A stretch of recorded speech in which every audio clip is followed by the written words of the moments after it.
the economic ladder, which makes them more disengaged and more. I started You know, recording. it's But a what I snowball wanted effect. to do Again, it's not women's fault, but this is what's happening, and it hotkeys are creates this switch to this simmering misogyny on my faces, and it creates this. not working. But it comes back to economics. All I can say over and over again is it comes back to economics, and again, if I could boil it down to one word, it's like radicalism is with no house. That's it. If you can't get You go into depth about where you disagree with H.R. Elliott talking to Newsom. I want more than one point of view.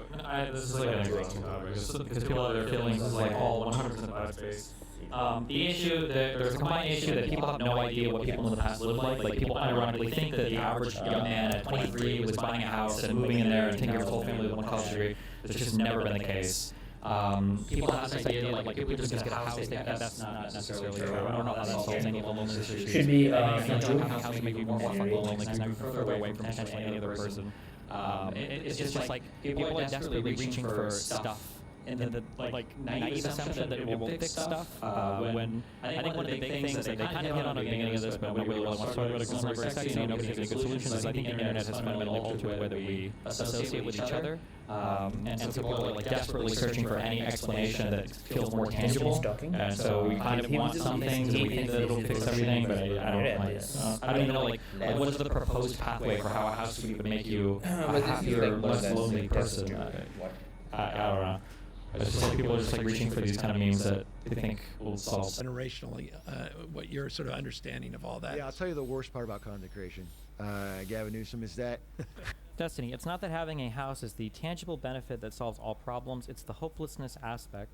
From their point of view, even if renting is just as good, it doesn't matter. You're not going to feel any more hopeful having a house. That doesn't magically give you hope in your life. What you're doing is you are psychologically filling the house with all the things that you think automatically come with it. You think that if you have a house, you're magically going to have a wife, and then you're magically going to have a family, and you're magically going to be part of a community. None of that is true. That's just like, yeah.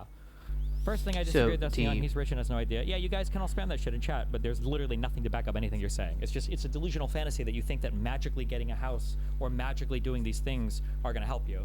I'm more in touch on this issue than every single motherfucker here. I know it because when I grew up, all of my Hispanic family was broke as fuck. They all lived in Hialeah, but they all were relatively happy because every Friday, Saturday, everybody was going to somebody's house. Everybody was doing some cookout outside on fucking dirty plates. Sometimes, no, actually never paper plates. At least not my community, right? And everybody seemed to get along. Everybody went to one dude's fucking house in an unair conditioned room. We all played fucking N64 PS1. We all did that shit. And you guys think that like that's an impossible. Okay. What I wanted to say is like the scenes are like I set up scenes, so that is a progress of a kind today. What I want to check is if the audio is working. Hopefully the audio is working, and it would work for window 2. This is window 2. It's impossible to be happy. Yes. So whenever there is audio, the window 2 is working. For the most part, I think I will do the typing here like this. The name of the nation is, I'll get input from here and I'll probably write it here. So that will be for the most part. What I do need to check is how my CPU is doing. CPU is currently using 9.8% of the thing, so I need to perhaps use things sparingly. Pause when I can. It's getting using significant energy.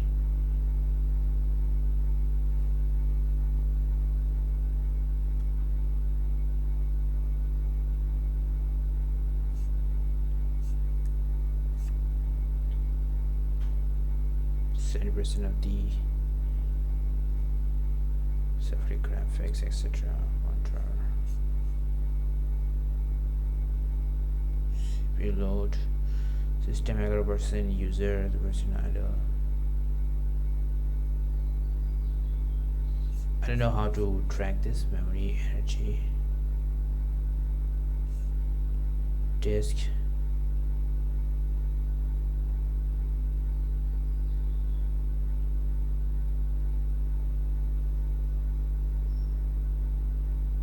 Eventually I'll have to comment on this, but I think you cannot see this. People cannot see this, in by which I mean.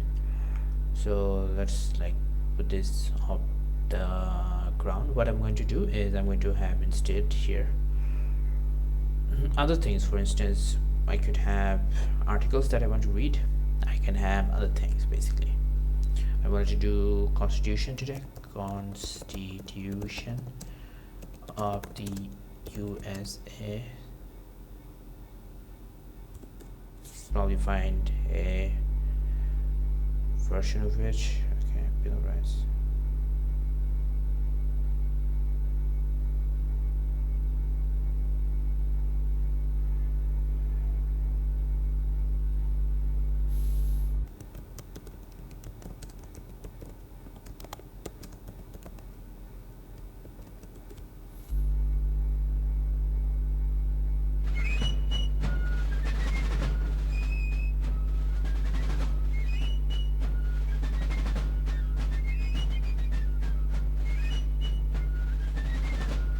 Have the music on, which would be nice.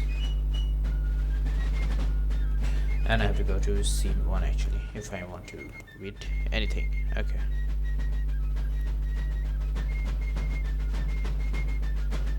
Transferring in the video I see.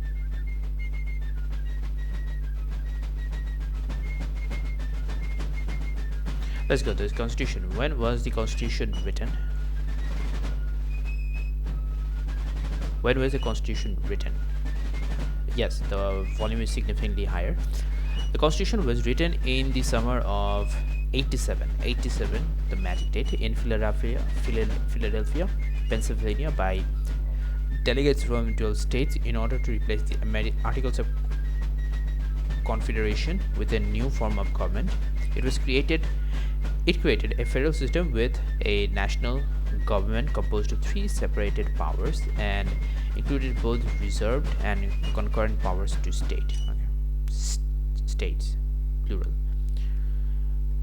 The president of the Constitutional Convention, the body that formed the new government, was George Washington. There was a constitutional convention, as opposed to in our case, which was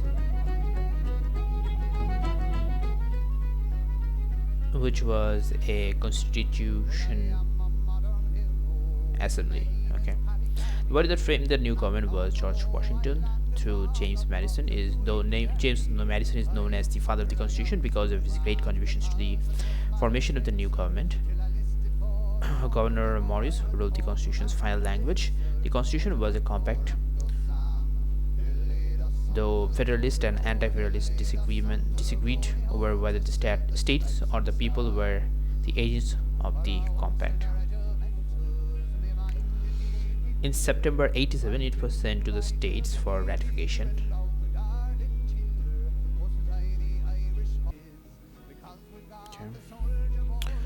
Was sent to the states for ratification.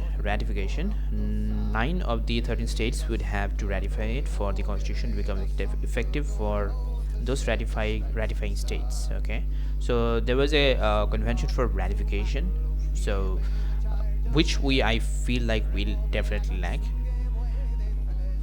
and which is only going to make things worse, because like Constitution cannot be affected, I guess, as long as all parties are not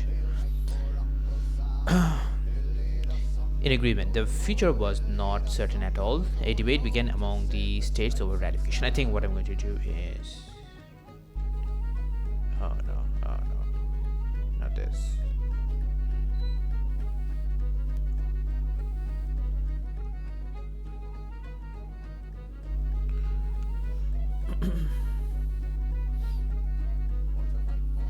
The future was not certain at all. A debate began among the states over ratification.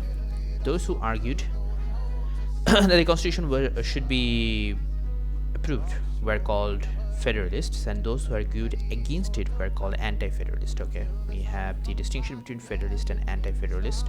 Many of the states' convention ratified the Constitution but called for amendments specifically protecting individual rights from abridgments by the federal government. The debate raged for months. In June of 88, 9 states had ratified the Constitution, ensuring it would go into effect for those 9 states. However, key states including Virginia and New York had not ratified. James Madison, the principal author of the Constitution, knew that grave doubts would be cast on the Constitution if those states, the home states of several of the architects, including Madison himself, did not adopt it. During the ratification debate in Virginia, Madison promised that bills of rights would be added after ratification. His promise reassured that the convention and the constitution was approved. Okay, wait, what? His promise reassured that convention and the constitution was approved in that state by the narrowest margin. New York soon followed, but submitted proposal amendments. Two states, New York proposed two amendments. Okay, submitted a proposal for amendments. Two states, Rhode Island and North Carolina, refused to ratify without a Bill of Rights. Okay, so here we have a Bill of Rights, and in my world, a Bill of Rights is something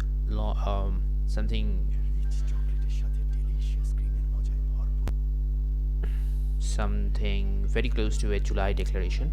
So I have never read the Bill of Rights actually, which is kind of sad. A year later, in June of 1989, Madison proposed a series of amendments that to be debated in the first Congress. Principle of Constitution included check and balances, individual rights, liberty, limited government, natural rights theory, republican government, and popular sovereignty. Antecedent documents to the Constitution included the political writings about natural rights theory and forms of government by John Locke. Okay, Thomas Hobbes, and Montague, and English characters of liberty, including the Magna Carta and English Bills of Rights. James Madison saw one important difference between those documents and the Constitution. However, in Europe, the charters of liberty have been granted by power. America has set the example of charters of power granted by liberty.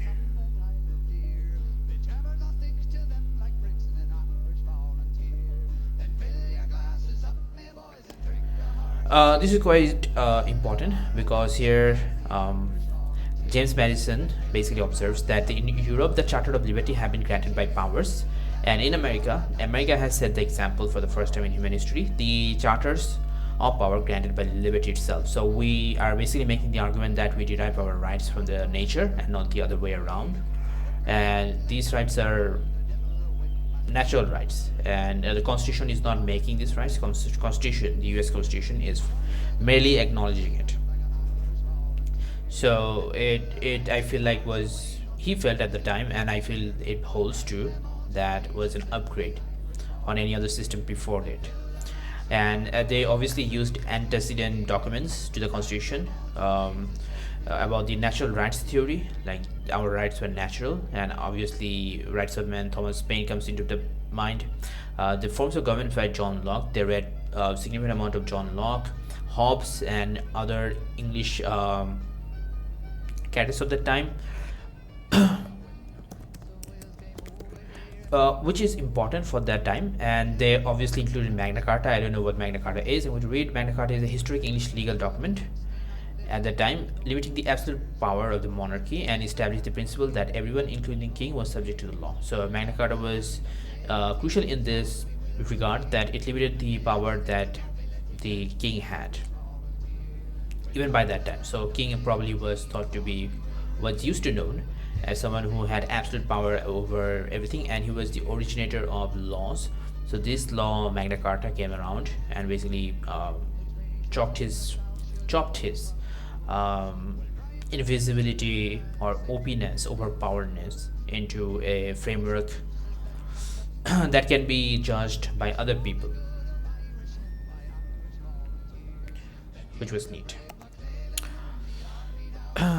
Preamble to the Constitution. We, the people of the United States, in order to form a more perfect union, establish justice, ensure domestic tranquility, provide domestic tranquility. So there's like essence of peace, which I noticed in the Constitution of Bangladesh, by the way.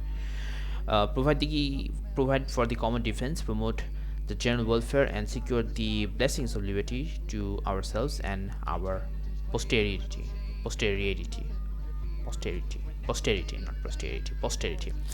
do ordain and establish this Constitution for the United States of America. Article 1, Section 1. All legislative powers herein granted shall be vested in a Congress of the United States, which shall consist of a Senate and a House of House of Representatives. So basically, there's Congress is divided into two forms: House of the Senate and the House of Representatives. Okay, the Senate is the upper house. The House of Representative is the lower one.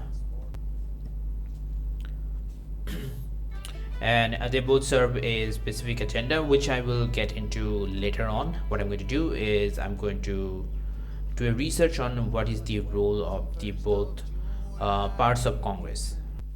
Okay, so let's read this. The Senate and the House of Representatives roles. The US Congress, the legislative branch of the federal government, is composed of two chambers, the Senate and the House of Representatives. The chambers work together to create a federal law, but each has distinct roles and powers, which I wanted to know in the first place. These are the powers. Key difference between the Senate and the House feature membership, like 100 members, and they have 435 members with representation based on each state's population, with 2 senators from each state. Okay, so there's like 50 states, and this with each state's population. And House of Representation is basically contingent on population. So you have more population, you have more representation in the House of Representation. Okay, term length 6 years, 2 years, and this would be like contingent highly on elections every 2 years. Representation represents the interest of all the entire state, represents the interest of congressional districts within a state. Okay, less structure, and there are fewer rules governing the amendment process. The filibuster is a practice to prolong debate and delay. A vote is unique to the Senate. Debate is more formal and structured. The House Rules Committee sets the rule for each bill debate and amendment process. The Senate specific roles and powers. It's called the upper chamber, reflecting the longer term and the unique constitutional powers, advice and consent, a nominee of cabinet post, a presidential nominee to a cabinet post, ambassadorship or federal court must be, let's do it with music, conferred by the Senate. Treaty ratification. All treaties negotiated by the executive branch must be approved by 2/3 votes in Senate. Okay, all treaty negotiated by the executive branch, and this is again, I have to perhaps know this one really well as a means of delivering my lecture. And most I would probably do is show the original source. I'm sure there's like articles, Senate and House Representatives role. There are articles based on this, and I was reading AI. I could read AI, but only to get the idea. And once I have gotten the idea, I probably have to move to things like this, like more documents. I'm sure this is probably a link to a further article or document. I have to read these instead of reading this thing. Treaty ratification, impeachment trials. So these are the people, upper house, basically you run the impeachment trials. The House of Representatives, specific roles and powers. The House is often called lower chamber because its members elected for shorter terms, keeping them more closely accountable to the voters. Impeachment proceedings. The House has the sole power to initiate impeachment proceedings by formally charging a federal official with misconduct. Okay.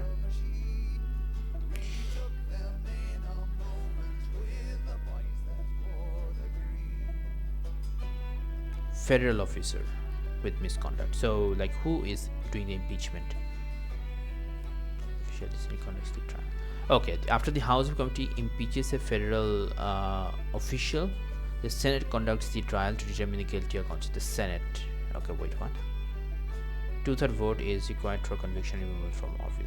House of Representatives impeaches a federal. So House of Representatives basically impeaches someone.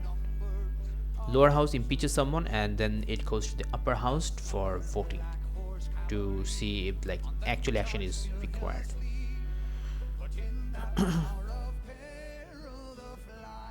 Elections, electing the president. In a rare event that no physical president candidate leaves with a majority of electoral votes, the House of Representatives is responsible for choosing the president. How both chambers work together. For a bill to come become a law, it must be approved by both the Senate and the House in identical form. A bill can be introduced in either chamber. If approved, it's sent to the other chamber for consideration. Okay. If both chambers pass different versions of the same bill, a conference committee made up of members of both House and Senate may be appointed to resolve the differences. The reconciled bill is then sent to President for approval.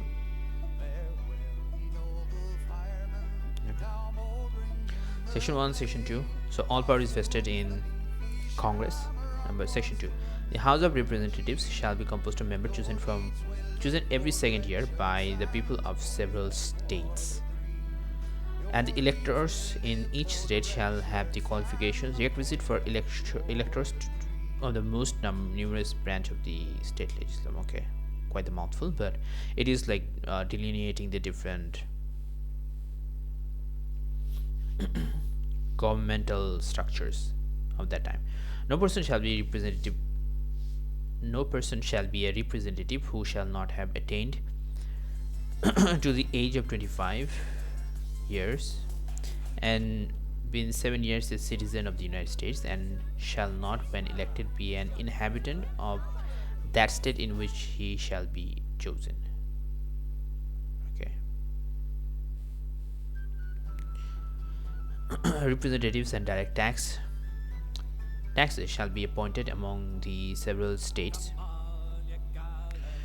which would be within the unit. Holy, okay. Why is that like Irish? I wish I chose it. Let's see if this one. Opinions of Penny Mickey. Okay.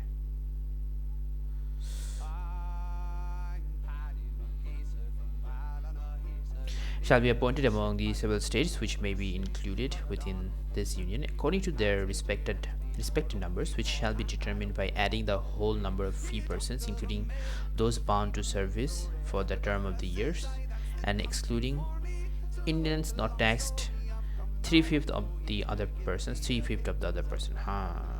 I wonder what that means. The actual enumeration shall be made within the 3 years after the first meeting of the Congress of the United States, and every subsequent term for 10 years, in such manner as they shall by law direct. The number of representatives shall not exceed one for every 30,000. Okay, this is like okay. The Senate of the United States shall be composed of 2 sectors, each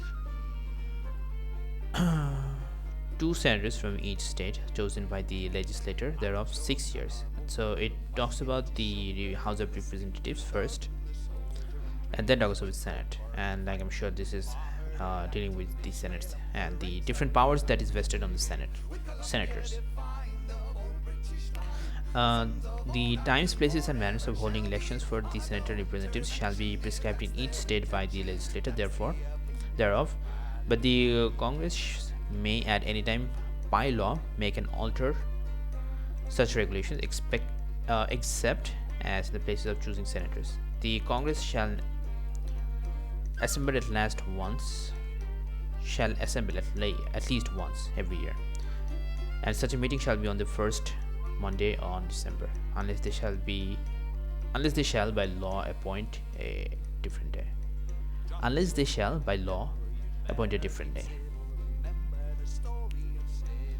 Each house shall be a judge of 3 of the elections during this convocation. Okay, preceding house. Okay, this like section 5. Section senators and shall receive a compensation for their service to be ascertained by the law. Okay, talking about their pay, all bills for rising revenues. Okay, the Congress shall have the power and lay taxes. Okay, I'm going to skip most of it, because like these are like just wordy descriptions of the Constitution, so better to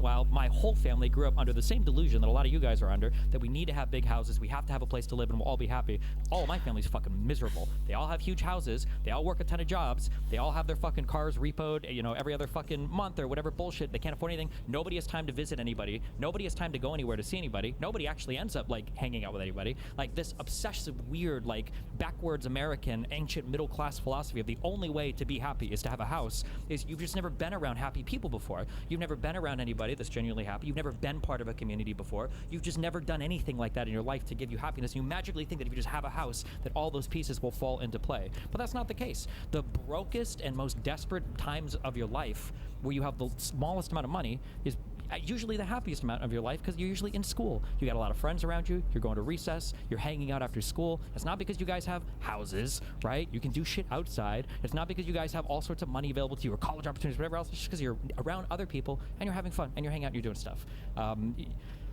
I don't know. Talk to millennials now as they're getting older, and a lot of them are getting houses now. I don't go talk to some fucking lonely ass millennials and see if they're like, oh yeah, once I got a house, my whole life turned around and I felt so much happier and so much less hopeless. Like, it just doesn't happen. It doesn't magically come to you once you have a fucking house. Like, it's just not how it works. That's funny. My dad's a lifelong Republican. He Cannot see not a Trumper, thank Destiny, God, which is sad. I wish I did. So I don't think he's the world's biggest Gavin Newsom fan, maybe, but I did a very small interview with you a while ago, a live stream. Yeah. And I called you Gavin. Yeah. He called me afterward. He said, "You call him governor." Okay, I appreciate him, but I also appreciate you. Gavin works. He's a military I'm called guy. New Scum, buddy, yeah, from the yeah, president. exactly. So, I think you can take. I could handle Gavin better than New Scum, Okay. which the 6-year-olds used to call me. Hell of a thing when an 86-year-old's calling me that. 89, Mr. Trump. You're 89. The misogyny, okay?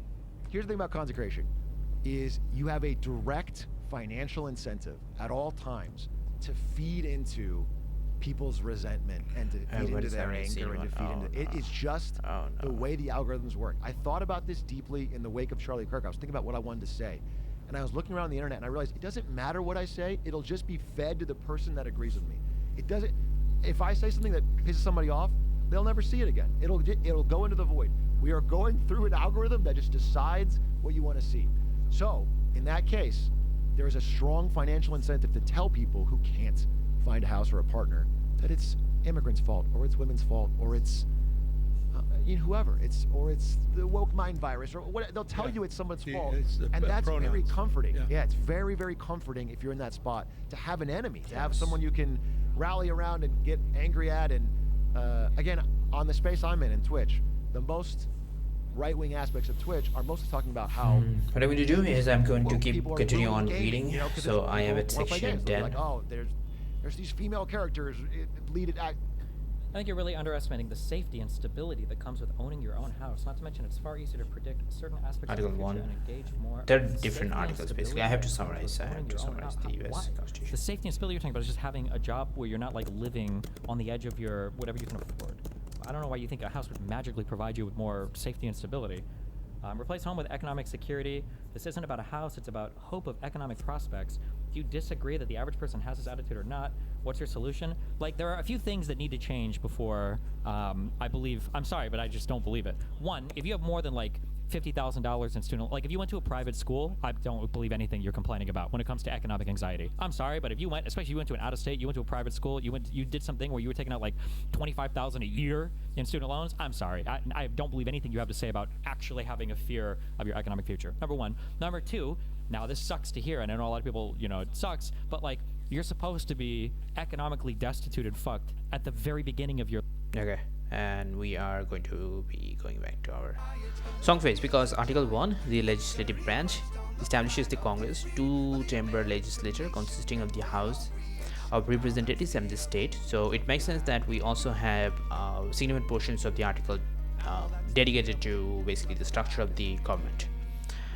Grants Congress the power to create laws, declare wars, and raise taxes, among other responsibilities. So Congress has the power to do all these things. Number two is the executive branch, establishes the president and vice president, gives the president the power to enforce federal laws, serve as a commander-in-chief, and make treaties with other nations. Article 3 is the judicial branch. Okay, I think we also follow the same structure, or perhaps we have the executive branch first and then on the other things. I'll have to double check that. Then we have Article 4. The states details the relationship between the states and the federal government, as we shall see, as well as the relationship among the states.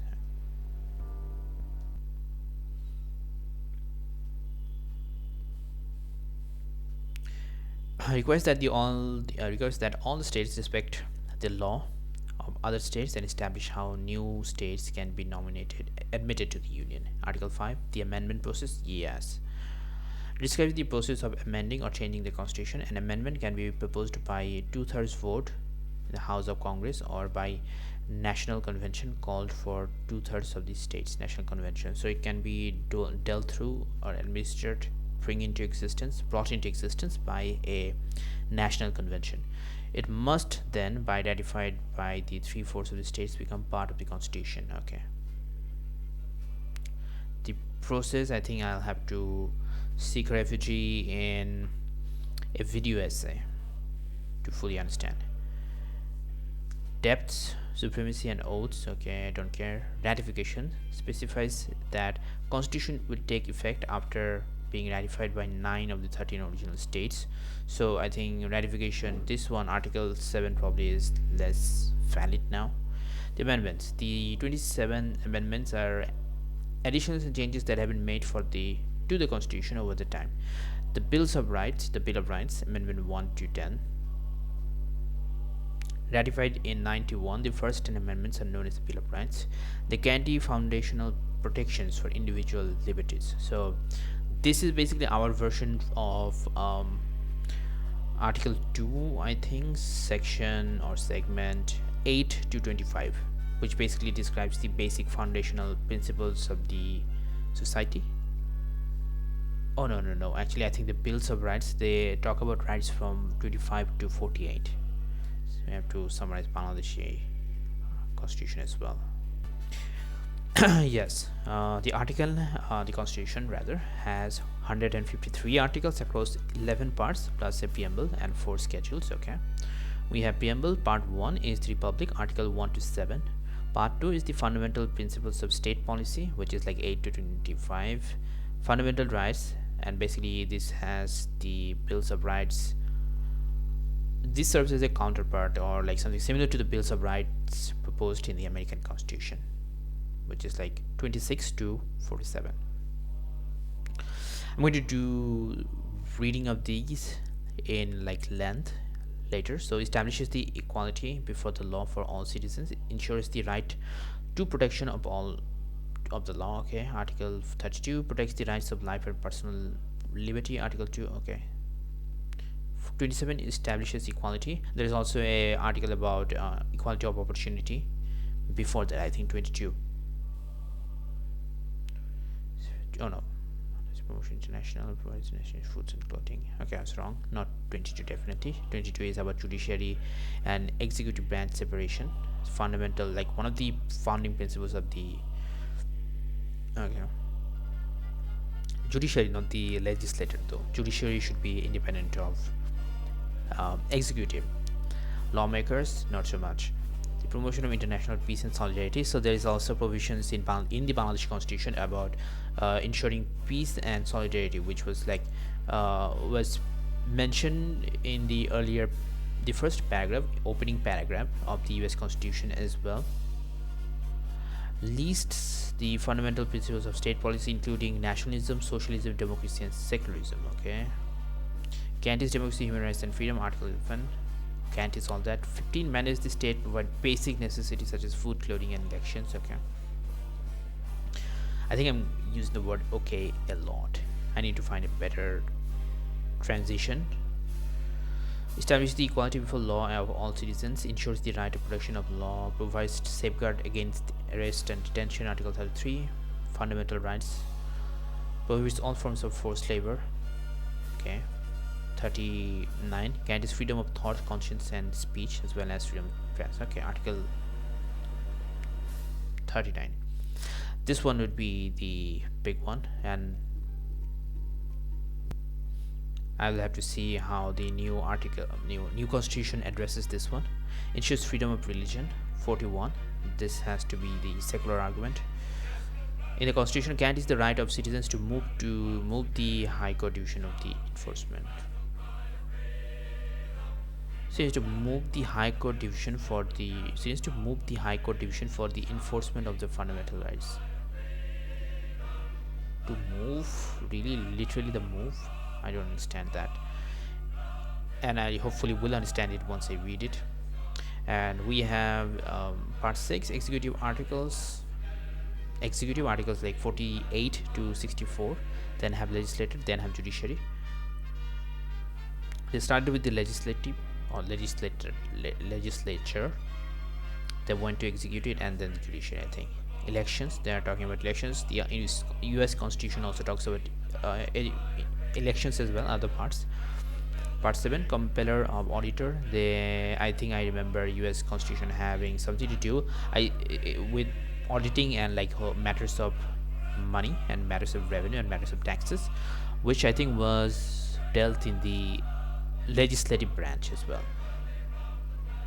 Part 9, services of Bangladesh. So it talks about the PCS and etc. Emergency provisions, state of emergency, what happens. It was also talked about in the legislative headline, under the legislative headline, because they are in charge of whether a war is going to take place or not. Part 10 is amendment to the constitution, which is like 5, I think. Amendment process. Yeah, Article 5 basically. In the US, Article 5 ensures, this is by the way the US one, amendment process. This again, we are back in Bangladesh, and then like miscellaneous, but this is more or less the Bangladeshi constitution. And then we have the Bill of Rights, amendment 1 to 10. First amendment protects freedom of speech, religion and press, which is like in Bangladeshi context the election judiciary articles. Yes, this one. Article 39 in Bangladesh, ratified in 91. The first amendments are known as the Bill of Rights. Okay, first amendment is this: protects freedom of speech. Second amendment protects the rights to bear arms. Third amendment prohibits the forced quartering of soldiers in private homes. Whoa. The third article prohibits the forced quartering of soldiers in private homes. So this is good. This is something Hamas should take note of. Fourth amendment protects against unreasonable searches and seizures. Okay, fourth amendment. Fifth amendment guarantees due process of law and protects against self-incrimination and double jeopardy. Okay, fifth amendment. This is why fifth amendment rights are invoked in interrogations when there is a chance of self-incriminating. People who have seen enough interrogation videos know this. Sixth amendment ensures the right to a speedy and public trial. Seventh amendment guarantees the right to a jury trial in civil cases. Civil cases are not criminal cases, so there is a essence of jury basically giving verdict in cases, different scenarios based on. Eighth amendment prohibits cruel and unusual punishments. Ninth amendment protects enumerated rights retained by the people. 10th amendment reinforces the principle of federalism by giving powers not delegated to the federal government, to the states or the people. Reinforces the principle of federalism by giving powers not delegated to federal government, to the states or the people. Okay, so if any powers the states do not if the federal states do not have any power, it is vested on the people or the state in general. Other important amendments: 13th, abolish slavery, good one, big one. Grants citizenship to all persons born or naturalized in the United States and guarantees equal protection under law. 14th amendment. 15th amendment prohibits the denial of voting rights based on race. So I feel like this used to be the case where like only the whites could vote, one race could be could vote, not could be vote. Could be voting would have been a perfect English sentence, where could vote is the right one I was looking for. But it was abolished, and in its place, the idea of voting only if you have a certain race or any religious feature or any innumerable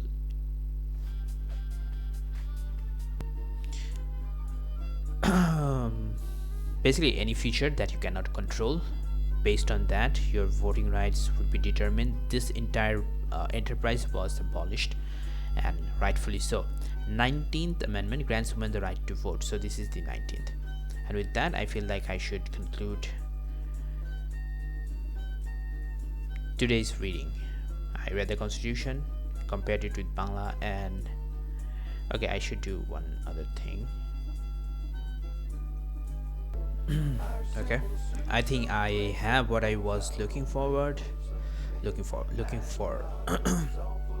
So basically, the fundamental principles of state policy, Bangladesh Constitution, Part 2, Article 8 to 25, and no equivalent state policy in the US. It has more structural policy goals are implied through the preamble to form a perfect union, establish justice, ensure domestic tranquility, provide for the common defense, promote the general welfare, secure the blessings of liberty. Okay, equality.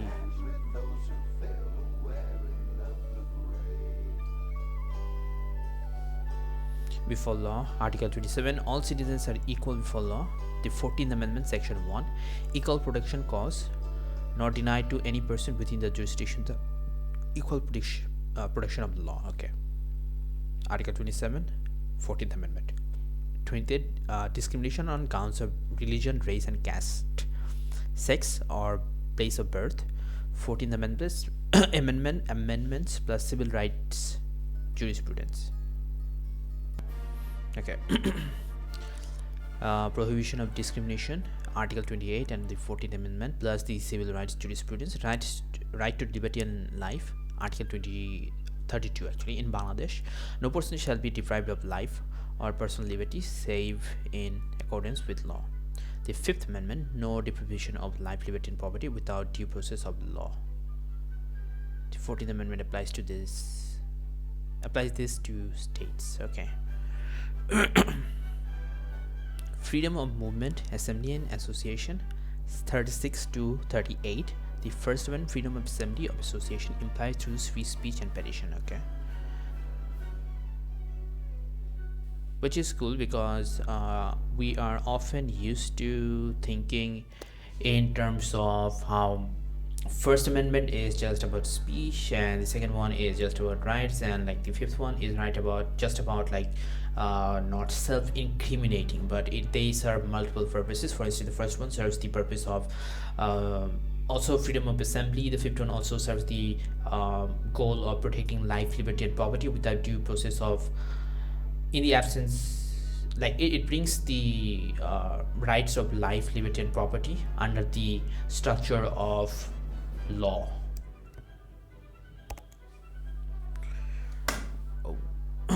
Freedom of speech. Okay.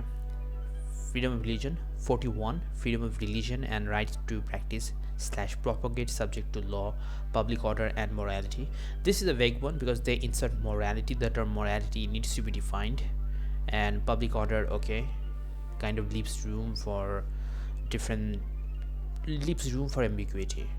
Free exercise clause and established clause, no official religion, state protection of practice. Okay, so this is a distinction I think needs to be drawn more often, because in the US Constitution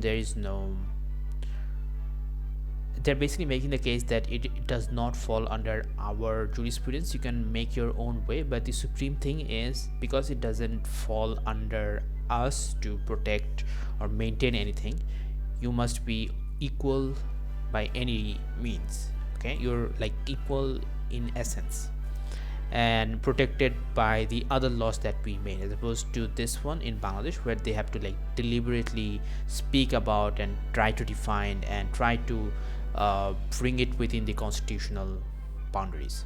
Bad move. Education and public health, Article 15, 17, and 18. State must ensure basic necessities, free and compulsory education, public health, and nutrition. No explicit rights to education or health in US Constitution. These are left to states. Rights implied via states and constitutions and statutes. State constitutions and statutes. So makes me wonder, what about healthcare, Medicaid, and Medicare? Like, are these acts that like were passed later on by these states and the overall United States Congress, or something else? Uh, leaves room for further research. Workers' right, Article 14, 15, 20, emancipation of workers, peasants, right to work, fair wages, reasonable rest, trade. No explicit constitutional guarantee. Labor rights mainly statutory. Fair Labor Standards Act. Okay, so basically their labor rights and rights of the other shorts, for instance, education and access to medical health, etc., is based on acts that they passed later on. Environmental and natural resources, Article 418A, duty of the state to protect and improve environment. Again, the same thing applies in US. Women and children, 28 to 29, state may protect special provisions for women and children to promote equality. Equal rights, not explicit. Women's suffrage via 19th Amendment. Children's rights largely statutory. Statutory meaning like it follows, perhaps.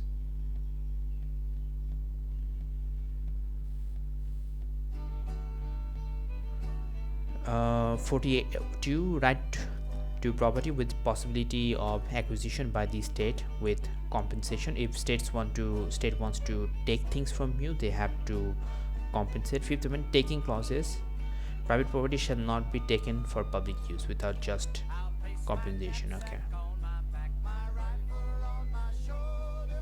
Criminal protections, Article 33 to 35, safeguards for arrest, detention, prohibition of forced labor, protection of trial, double jeopardy, ex post facto punishment, etc.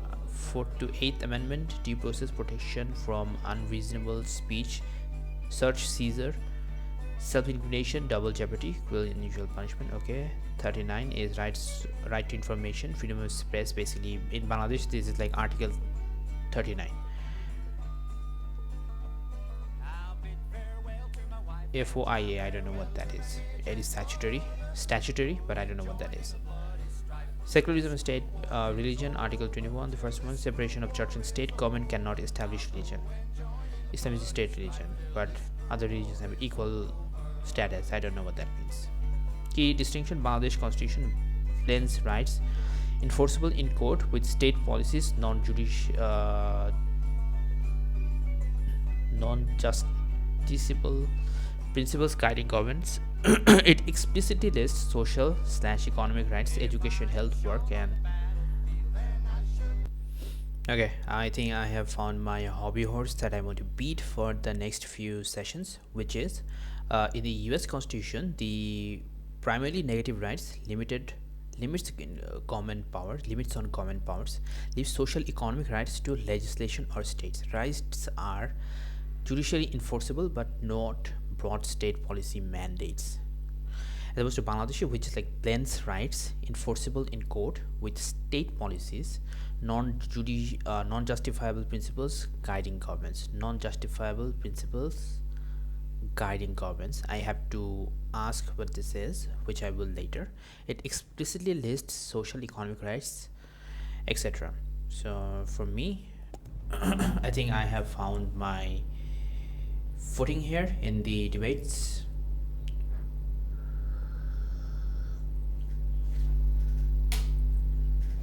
And what I will do next is work on these things. And as I do, wait.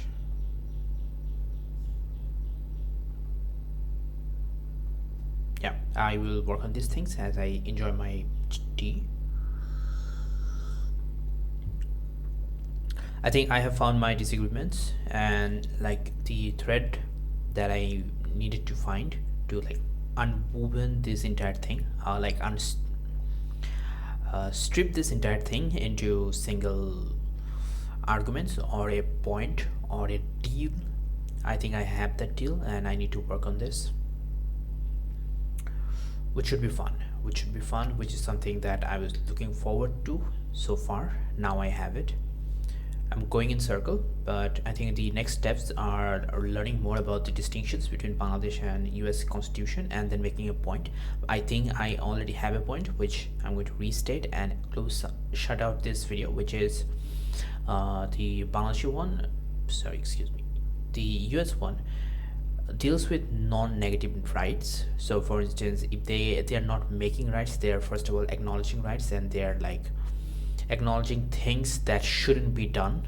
For instance, you shouldn't be having a state religion, as opposed to Bangladesh, which is like doubles down on like state religions and this and that, and ensures like medicine, medical health and education, like forces them into constitution, as opposed to passing them individually. Passing them individually would constitute debates and having a discussion on things, as opposed to like the top down enforcement of stuff. Also, I have a, like, for those into pottery, I have an analogy which is like you have to find the right system. So in pottery, the wheel keeps spinning on, and you like shape and make and mold different things like faces and stuff from soil. Same thing with constitution. So in Bangladeshi constitution, they like specify like you have to create this face and that shape, etc., as opposed to focusing on the energy that keeps the wheel moving, as opposed to US Constitution, which I feel like focuses a lot more on the systems as opposed to what should be made of the system. So to me, that is why the US Constitution beats any other constitution in the world. I wish and hope that our constitutions in the future reflect that reality. With that being said,